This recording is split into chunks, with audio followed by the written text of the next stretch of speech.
آج کی جو گفتگو وہ اولیاء اللہ، صلحاء اور صوفیاء کرام کے حوالے سے ہے،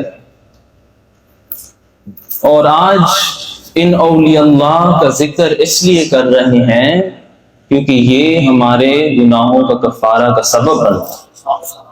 جس طرح نبی کریم صلی اللہ علیہ وآلہ وسلم نے فرمایا کہ ذکر الانبیاء من العبادہ وذکر الصالحین کفارۃ الذنوب، یعنی انبیاء کرام علیہ السلام کا ذکر عبادت ہے اور صلحاء اولیاء اللہ کا ذکر گناہوں کا کفارہ ہے۔ تو آج ہم ایسے اولیاء اللہ کا ذکر کر رہے ہیں اور ان کے ذکر کے ساتھ ساتھ یقیناً ہمارے گناہ بھی بخش دیے جا رہے ہیں۔ قرآن مجید میں اللہ تعالیٰ نے ارشاد فرمایا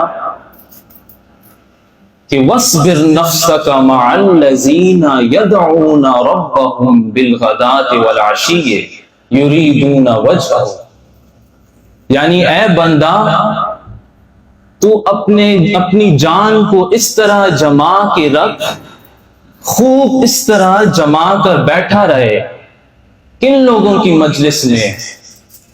ان لوگوں کی مجلس میں جو صبح و شام تیرا ذکر کرتے ہیں اور تیرے چہرے کے دیدار، تیری رضا کے خاطر جو ہے وہ مانگتے ہیں۔ اور پھر اللہ تعالیٰ نے فرمایا کہ یریدون وجہہ، کہ تیری رضا کی خاطر وہ مانگتے ہیں۔ وَلَا تَعْدُ عَيْنَاكَ عَنْهُمْ، کہ صرف یہ نہیں کہ اپنی جان کو جو ہے جما کر ان کی مجلس میں بیٹھا کر، بلکہ اپنے جسم کو ان کی مجلس میں اس طرح جمع رہے اور تمہاری نگاہیں ان کے چہرے پر جمی رہے، یعنی اپنی نگاہوں کو ان کے چہروں سے مت ہٹانا۔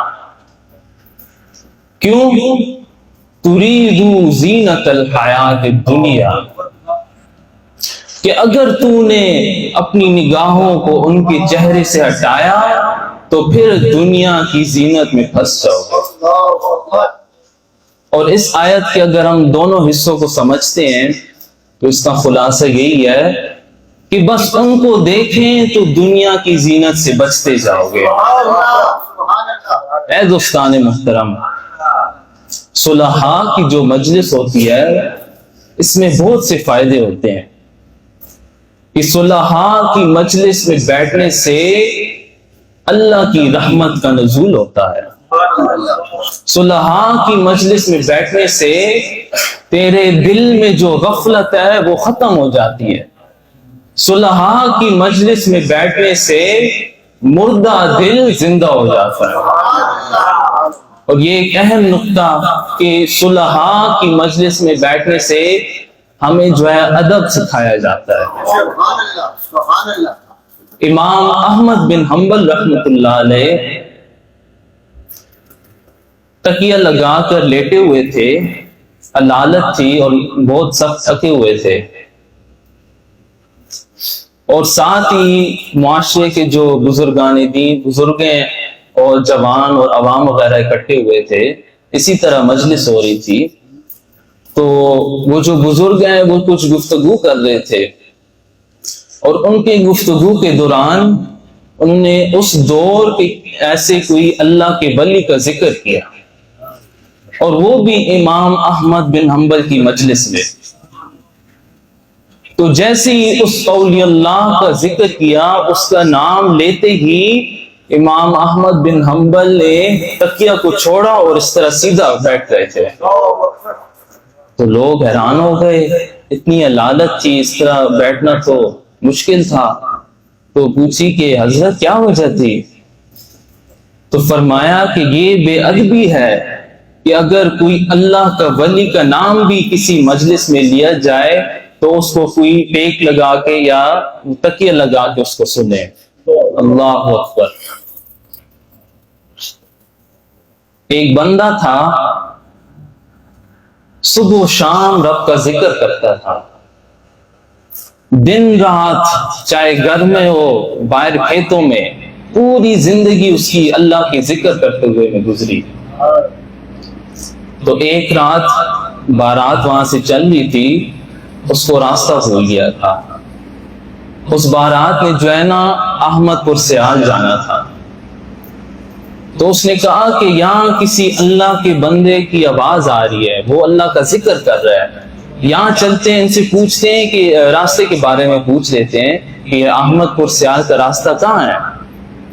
تو وہ چلتے ہیں اور وہ جاتے ہیں اس بندے کے پاس جس کا نام باہو تھا،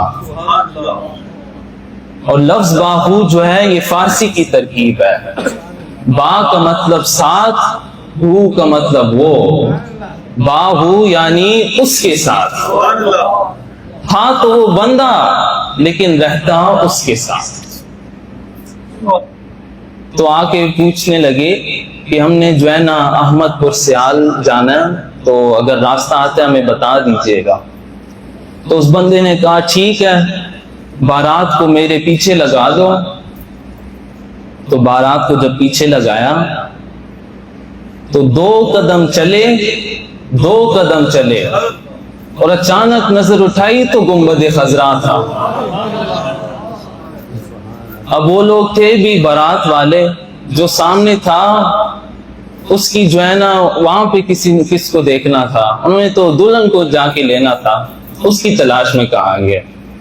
تو اس بندے سے پوچھتے ہیں کہ اے اللہ کے بندے، یہ ہمیں کہاں لے کر کے آئے ہو؟ ہمیں تو احمد پور سیال جانا ہے۔